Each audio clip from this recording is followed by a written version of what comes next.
Ayan, good morning mga guys. Ayan, good morning tayo dahil umaga yan siya. Ang agang dumating ng aking tatay nang galing sa palengke. So, kadami-daming sangkap na naman ng prutas at gulay ang binili niya dahil wala na daw gulay ang mga katawan nila at prutas. Kaya ayun, ito naman si Inday. Nag-ano naman tayo, mag-aayos na naman tayo yung mga prutas natin para isa-serve natin yan. So, ngayon guys, ay ang gagawin natin ay simple lang naman. So, kumusta kayo bago ang lahat mga person, bago ko aayusin yung mga prutas natin, nilagay natin sa lalagyan para i-serve natin doon sa sala, sa kanilang hapagkainan, I mean. Ayan, titikman muna natin, syempre. Yan naman talaga si Inday. Kapag may mga prutas, tikim first, o pinakauna yan. Kapag mahilo yan guys, Inday, ayan, mahihilo talaga guys. Dahil napakauna talaga, unahin talagang ayun na nga, titikman. Kapag may hilo yan mga person, nauuna talaga namatay si Inday sa hilo. Kasi lahat ng prutas guys, pag may dumating, titikman ko talaga siya, kakainan ko, ganyan, para pag sabi ng nanay ko doon sa sala, masarap ba to, matamis ba to, of course, meron akong masagot, o diba, ganyan lang talaga yan mga person, unahan lang. So ayan, marami naman siyang binili, meron tayong mga figs dyan, merong strawberry, syempre ang banana hindi yan mawawala, para calcium natin yan, ay potassium, hindi yan calcium, potassium. So, hindi mawawala din ang kadami-daming orange, manga, meron din kaming mga mangustin, ayan. Siyempre, lahat ng prutas meron kami dito. Kasi mura lang kasi ang prutas dito sa Dubai, mga person. Kapag tag-init, ang mga prutas halos ipamimigay na rin siya ang presyo dito. Kaya box na box yung mga binibili ng tatay ko, lalo-lalo na sa mangga at saka saging. Yan ang pinakaano dito pinakamura, mangga at saka saging. Kasi madali lang siya malata, ayan. Tsaka yung strawberry dito, tapos yung apple, siyempre maliit yung apple, pero hindi ko kumakain ng apple dito, parang nasawa na siya, charot.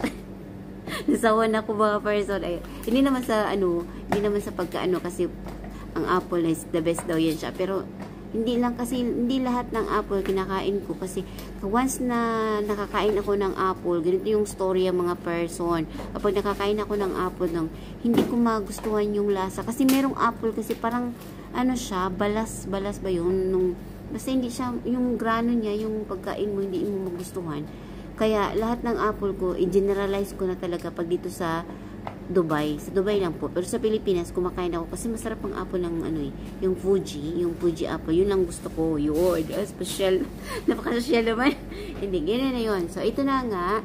So, natin. Shoutout muna natin yung bago tayong mag-arrange dyan. Shoutout ko muna yung mga viewers ko. Kahit kunting viewers lang. Shoutout sa inyo guys. Salamat sa pagsuporta. Sana hindi ako makalimot. Hindi ako tapos sa aking trabaho, sa pag-i-edit, tsaka pag voice over na rin. Nagbo-voice over na ako kasi minsan pag nagbablog ako, mahuhulihan ako, mga pumapasok yung mga alaga namin, tsaka tinatawag ako, kaya voice over na lang para simpleng quiet lang, trabaho lang si Inday, ayan. Itatry ko lang siya kung hanggang kailan ang aking vloggers today's video, dahil wala tayong pa-views tsaka wala tayong pa-premiere. Hindi na rin ako makapag-live mga guys, baka magtaka kayo, hindi na ako nakapag-live kasi pag nag-live ako, ino-off na po kasi ni YouTube yung live ko kasi wala siyang viewers. Na pag wala kasing viewers yung live mo, kahit isa or dalawa, i-off na kasi niya, hindi na siya i-over pa. So, ito na nga, hugasan na natin ng mga prutas na yan para ready to serve na tayo. So, ayan na mga person, ipapatuloy na natin ang ating kaganapan. Ayan, hugasan na natin at ating isa-isahin na natin yan siya kasi dapat daw pag mag-serve kami ng mga prutas dito kapag drinks, yan siya, himahimayo na to na siya. Ayan na nga. Ayan, tapusin na natin ang ating trabaho guys. Para nga naman, para ma-serve na natin yan sa taas.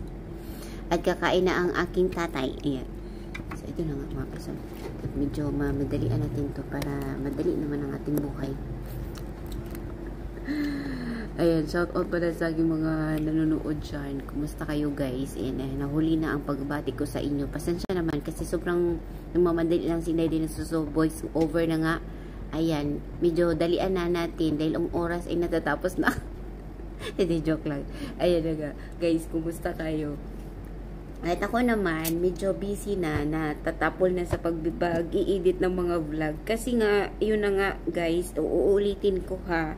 Hindi ako masyadong nag-vlog, nag-upload ng video, I mean. Kasi, yung area ko kasi, parang pabalik-balik na ba, parang hindi ko siya gusto, hindi na, parang ang makaumay na siya, kumbaga.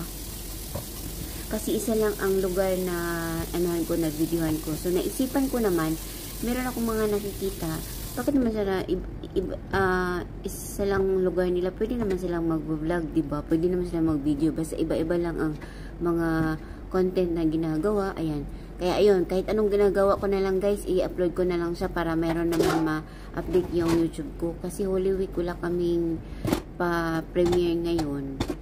So, solo-solo na lang tayong paningkamot, saring paningkamot na lang tayo ngayon mga person, dahil para maka-upload tayo ng kahit anong video sa ating YouTube. Dahil sayang naman yung natin, yung dollar natin dyan.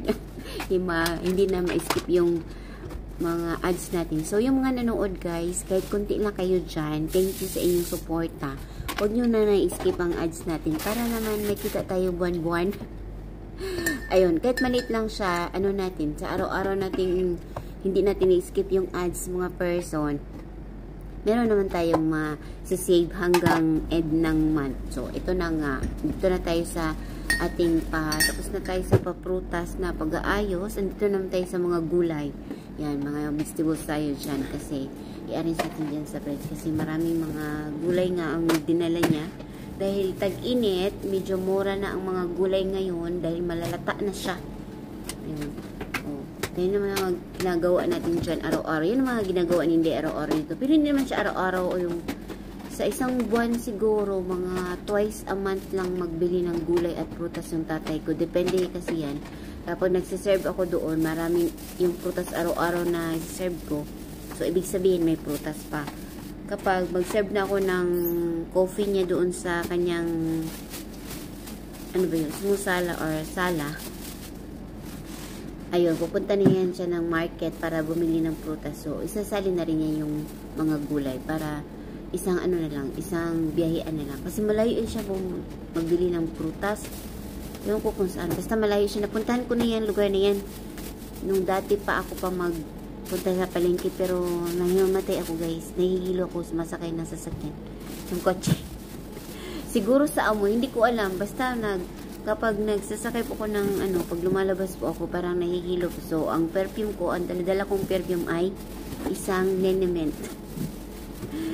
Siyempre, dapat meron tayong Vicks, yung pang singhot. Dahil para hindi tayo mamatay, mahihilo ko guys. Siguro, na siya, sign of aging. Charot. Yes, sign of aging ng mga person. Hindi natin yung mapipigilan. Meron na tayong pa sign of aging. So, yeah, pag-aayos na lang sila. Magkukwintoan na lang tayo dito mga person. Dahil wala tayong ibang masasabi. Then sa voice over natin. So, ayun na nga. I-arrange na natin. Bilisan na natin kasi meron pa akong gagawin yan guys. Naluluto pa ako ng lunch. Kasi yung lunch na lulutuin ko, meron pang i-deliver pa siya ng maaga. Kailangan 12 ma-deliver na yung pagkain doon sa Sharjah. So, ito na nga, ayan, bibilisan na natin tong pag-uusap natin at, ayun, ano ba yung shoutout ko, saan na ba tayo, ayan, i-arrange na natin, pero medyo namaliat ako ng, hindi ko na, napahaba ko pala yung, yung camera ko, hindi ko siya natumba, ayun ba yung tawag doon, basta hindi ko siya naayos yung camera, ganito lang yun siya. So, ayun na nga, pero hanggang dito na lang tayo guys, tapusin na natin. Salamat sa iyong papanood guys. Bye!